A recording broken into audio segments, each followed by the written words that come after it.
বেশি গুরুত্ব দিই এবং আমাদের যে নিবারণমূলক পুলিশ ব্যবস্থার মধ্যে কিন্তু এটি থাকে। আমরা মূলত এই অপরাধগুলো নিবারণ করার জন্য আমাদের আপনারা দেখেন রাত্রিকালে যে বৈশ্য প্রহরা এবং অন্যান্য ক্ষেত্রে কিন্তু পুলিশি তৎপরতা আপনারা প্রত্যক্ষ করেন এবং ইতিমধ্যে আমরা বেশ কিছু ঘটনা ঘটেছে, সেগুলো আমরা রহস্য উদ্ঘাটন করেছি এবং সেক্ষেত্রে যারা অভিযুক্ত তাদেরকে গ্রেপ্তার করা হয়েছে। বিশেষ করে আপনারা জানেন যে গত বছর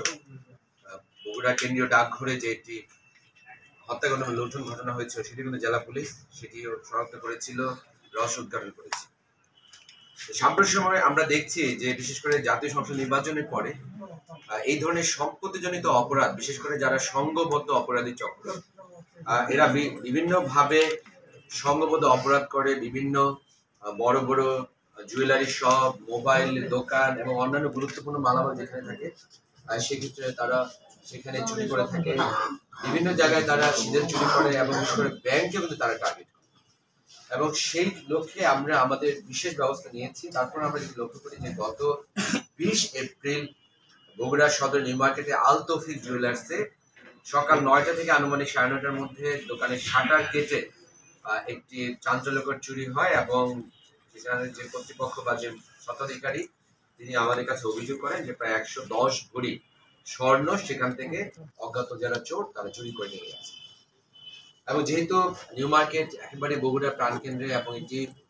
জুয়েলারি শপ, সেখানে এত বড় চুরির ঘটনার অভিযোগ আমরা পাই, তারপর আমরা আমাদের জেলা পুলিশের সর্বোচ্চ সক্ষমতা নিয়ে আমরা এই ঘটনার রহস্য উদ্ঘাটন করা, এই ঘটনায় কারা কারা প্রকৃত অভিযুক্ত তাদের শনাক্ত করা, তাদেরকে গ্রেপ্তার করা এবং যে লুণ্ঠিত বা যে চুরিকৃত যে স্বর্ণ সেই স্বর্ণ উদ্ধার করা, এটি ছিল কিন্তু আমাদের মূল লক্ষ্য। এবং এই লক্ষ্য নিয়ে আমরা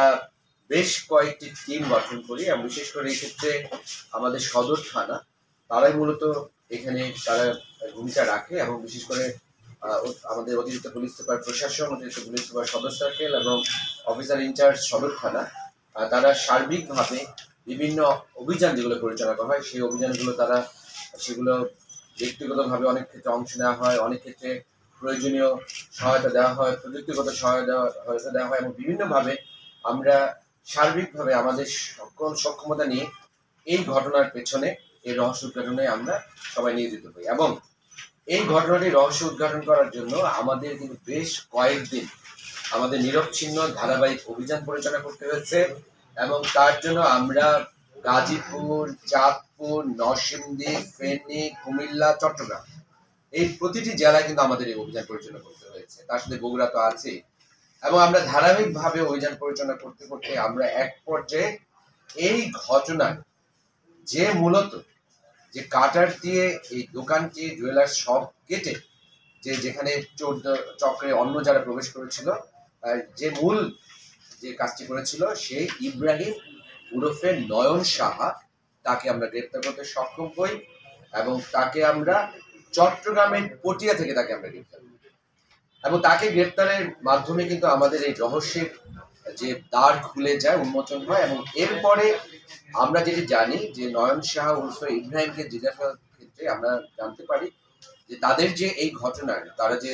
প্রায় 12-13 জন মিলে কাজটি করেছে, এটার যে মূল যে দলনেতা রুবেল, তাকে আমরা চট্টগ্রাম মেট্রোপলিটন এলাকার আকবরশাহ থানার ফিরোজ শাহ কলোনি থেকে আমরা তাকে গ্রেপ্তার করতে সক্ষম এবং পরবর্তীতে তাদেরকে জিজ্ঞাসার মাধ্যমে কিন্তু আমরা এই ঘটনাটি রহস্য উদ্ঘাটন করতে পারি এবং অভিযুক্ত রুবেলকে নিবিড়ভাবে জিজ্ঞাসাবাদের পরে সে স্বীকার করে যে চুরিকৃত যে স্বর্ণ সেই স্বর্ণের মধ্যে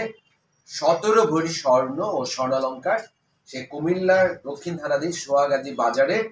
একটি বিসমিল্লাহ জুয়েলার্স আছে, সেই জুয়েলার্সের যে মালিক শাহজালাল তার নিকট বিক্রি করেছে। পরবর্তীতে আমরা কুমিল্লা জেলা পুলিশের সহায়তায় আমরা সেই দোকানে আমরা অভিযান পরিচালনা করি এবং সেখান থেকে আমরা সেই অভিযুক্ত যে শাহজালাল তাকে আমরা গ্রেফতার করি এবং তার কাছ থেকে আমরা 17 ভরি 8 আনা 3 রতি আমরা স্বর্ণালঙ্কার সেখান থেকে উদ্ধার করি। এবং এই ক্ষেত্রে আমরা যেটি জানতে পেরেছি গবেষণার ফলে, আমাদের এই তদন্তের ফলে, সেটি হচ্ছে যে তারা মূলত সংঘবদ্ধ অপরাধী চক্র, তারা বিভিন্ন জেলাতে বাংলাদেশে তারা এই ধরনের বড় বড় যে চাঞ্চল্যকর চুরি যে ঘটনা সেগুলোর সাথে তারা জড়িত। তারা বিভিন্ন জায়গায় মূলত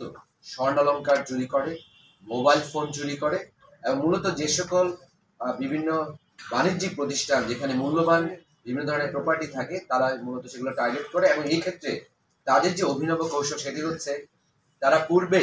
ক্রেতা সেজে কিংবা গ্রাহক সেজে সেখানে প্রবেশ করে, এবং প্রবেশ করার পরে তারা ওই দোকানে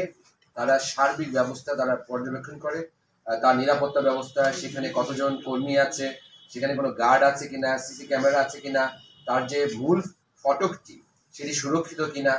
সেখানে যারা ওই দোকানের পরিচালক যারা জড়িত তাদের মধ্যে কোনো অসংলগ্ন বা কোনো অবহেলা বা অসতর্ক কোনো মুহূর্ত আছে কিনা সেগুলো কিন্তু তারা লক্ষ্য করে, এবং যখন তারা নিশ্চিত হয় যে এই দোকানে হিট করা যাবে তখন কিন্তু তারা এই কাজটি করে। এবং এই ক্ষেত্রে আরেকটা বিষয় খুবই গুরুত্বপূর্ণ, সেটা হচ্ছে তারা মূলত বেছে নেয় যে সরকারি ছুটির আগের দিন, মানে হচ্ছে যখন শুক্র শনি সরকারি ছুটি শুরু হয় তারা তো বৃহস্পতিবার রাতে এসে সেখানে অবস্থান নেয়, শুক্রবার সকালে তারা চুরি করে। আপনারা দেখেছেন